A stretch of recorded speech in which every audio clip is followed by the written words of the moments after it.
Mesdames et messieurs, bonsoir. Bienvenue dans le journal d'Info TV. Tout de suite, les titres de ce samedi 24 août. Le G7 de Biarritz s'est ouvert ce samedi. Les 7 plus grands chefs d'État vont notamment parler écologie, économie, projets en tout genre et immigration. Nous ferons un point complet en début d'édition avec Alexis Durand. Il sera également question lors de ce sommet des feux violents qui se déroulent toujours en Amazonie. Le ton monte entre Jair Bolsonaro et le président français Emmanuel Macron.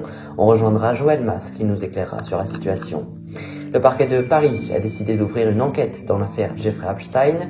Plus d'informations dans quelques secondes. Le bateau Ocean Viking a réussi à accoster. La France s'engage à récupérer moins de la moitié des migrants. Je vous en parle dans quelques secondes. Et puis votre nouveau journal, c'est également des chroniques avec la météo. Vous le verrez également sur fond virtuel. Le point sport avec de la Ligue 1 et du rugby féminin. L'infotrafic, le chiffre de la semaine et votre chronique réalisée par Baptiste Combet. C'est arrivé 1. Nous allons remonter il y a 51 ans.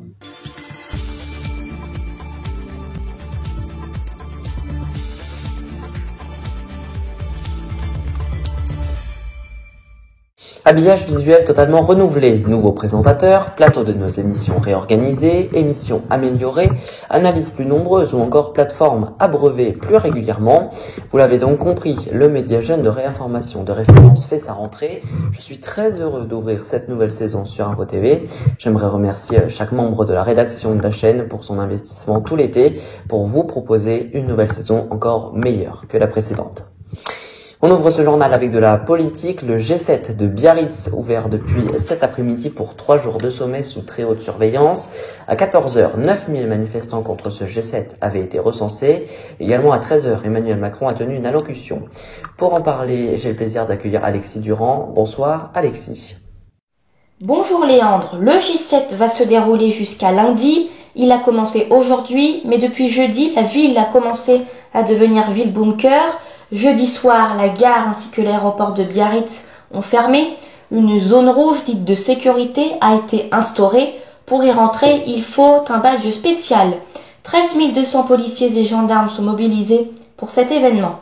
Emmanuel Macron s'est exprimé ce midi à 13h et il a expliqué les principaux enjeux de ce G7 avec tout d'abord la préservation de la stabilité et la sécurité dans le monde. Et il a dit, je cite, « Nous allons discuter des grands conflits, l'Iran, la Syrie, la Libye, l'Ukraine. » Au programme de ce G7 également mettre fin aux tensions commerciales, l'Amazonie et la taxe sur les vins français, la taxe GAFA. Vers 13h30, Donald Trump est arrivé à Biarritz. Emmanuel Macron l'a invité à déjeuner. Ce n'était pas prévu. Boris Johnson, quant à lui, est arrivé à 15h. Et puis, à Hendaye, il y a ces 9000 militants anti-G7, mais Emmanuel Macron, lors de sa prise de parole, a appelé ses militants au calme et à la concorde.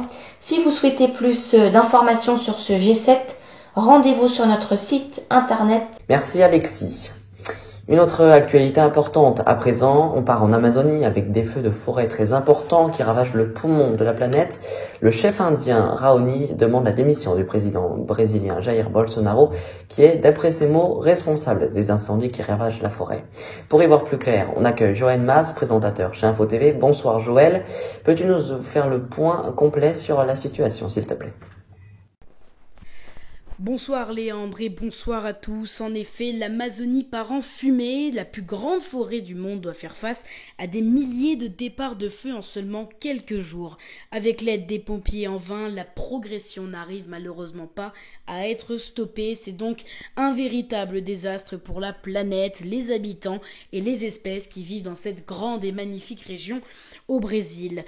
À noter que la forêt amazonienne absorbe à elle seule 14% du CO2 de la Terre. Elle est ainsi essentielle, vous le comprenez, à la biodiversité. Ceci a engendré aussi Sao Paulo, qui a été plongée dans le noir pendant presque 1 heure. La plus grande ville brésilienne a été recouverte d'un voile d'obscurité en plein milieu de l'après-midi. La cause d'importants nuages de fumée dans le ciel dus aux feux de forêt qui ont lieu en Amazonie à plusieurs kilomètres de là.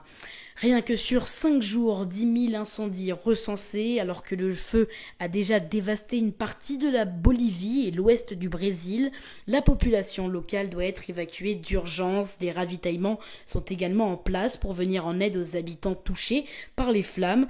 Cet énorme incendie qui a coûté malheureusement la vie à 3 personnes ne peut pas être éteint. Il va s'attaquer dans les prochaines heures, dans les prochains jours à la région de Santa Cruz, a déclaré Evo Morales, le président de la Bolivie. Cet incendie a aussi fait polémique, a fait beaucoup parler sur Twitter. Énormément de tweets ont été recensés. Notre président de la République, Emmanuel Macron, a tweeté à ce sujet hier en disant qu'au G7, les mesures nécessaires seront prises pour venir en aide à l'Amazonie. Et pour plus d'informations, vous pouvez retrouver notre article sur Info TV. À très bientôt. Un accord a été trouvé pour l'accueil des 356 migrants du bateau Ocean Viking. La France devrait en accueillir 150, le bateau qui attend depuis 13 jours au large de Malte. Ce week-end est de nouveau chargé sur les routes. Bison futé voyait rouge dans le sens des retours ce samedi. Demain ce sera orange et lundi quasiment partout vert, sauf en Île-de-France. La femme du rocker décédée en décembre 2017, Laetitia Hallyday, va faire exhumer puis déplacer le corps de son mari Johnny afin de le mettre dans le caveau familial qui pourra accueillir 4 personnes dans le cimetière de Lorient, toujours sur l'île de Saint-Barthélemy. En bref, nous l'avons appris hier soir, le parquet de Paris va ouvrir une enquête pour viol et agression sur mineurs après le suicide dans sa cellule du milliardaire Jeffrey Epstein afin de déterminer s'il existait des victimes françaises. Le point sport du week-end tout de suite.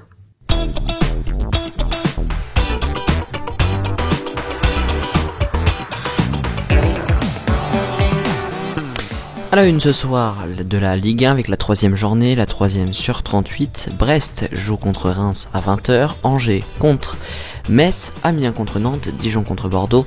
Demain ce sera Monaco, Nîmes, Paris, Toulouse, Strasbourg, Rennes, Montpellier, Lyon. Ça ce sera le 27 et pour le 28 Lille, Saint-Etienne et Nice.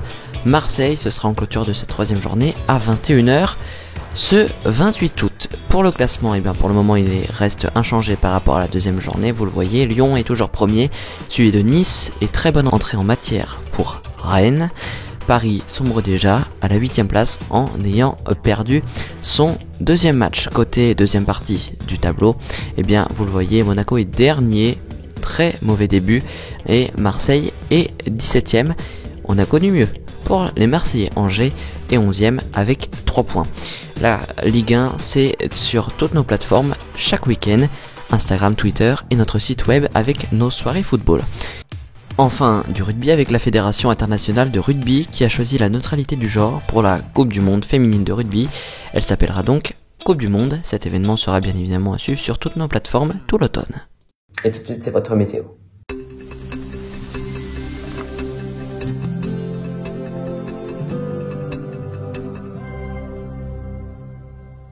La météo de votre dimanche matin, du soleil partout en France avec 30 degrés pour la région centre. Pour la journée de lundi, il y aura quelques perturbations qui viendront petit à petit par le sud du pays avec ce qui engendrera quelques nuages, mais rien de méchant, ne vous inquiétez pas. Les températures, elles, baisseront un tout petit peu. On observera dans l'ouest du pays moins 3 ou moins 4 degrés par rapport à la journée de dimanche. Et une baisse partout des températures également en Corse ou sur la façade est du pays. C'est arrivé un samedi 24 août 1968, il y a donc 51 ans, la première bombe à fusion nucléaire ou bombe H française explosait au-dessus de l'atoll de Fangota en Polynésie française. La bombe nommée Canopus, en pesant environ 3 tonnes, a explosé à une altitude de 550 mètres avec un rendement de 2,6 mégatonnes, ce qui en fait l'essai le plus puissant jamais réalisé par la France. Le chiffre de la semaine, c'est 360 millions d'euros. Ce samedi, c'est le montant de la facture des dégradations des radars routiers depuis le 17 novembre dernier, date du début du mouvement des Gilets jaunes, d'après la sécurité routière. C'est la fin de ce journal. Merci pour votre fidélité très précieuse. Nous espérons que cette nouvelle formule vous a plu du journal. L'information se poursuit sur notre Twitter, notre site web et notre compte Instagram @groupeinfotv. Demain sur YouTube, vous pourrez trouver à 13h la nouvelle formule du journal audio avec Théo Tornet. Je vous souhaite de passer une très belle semaine.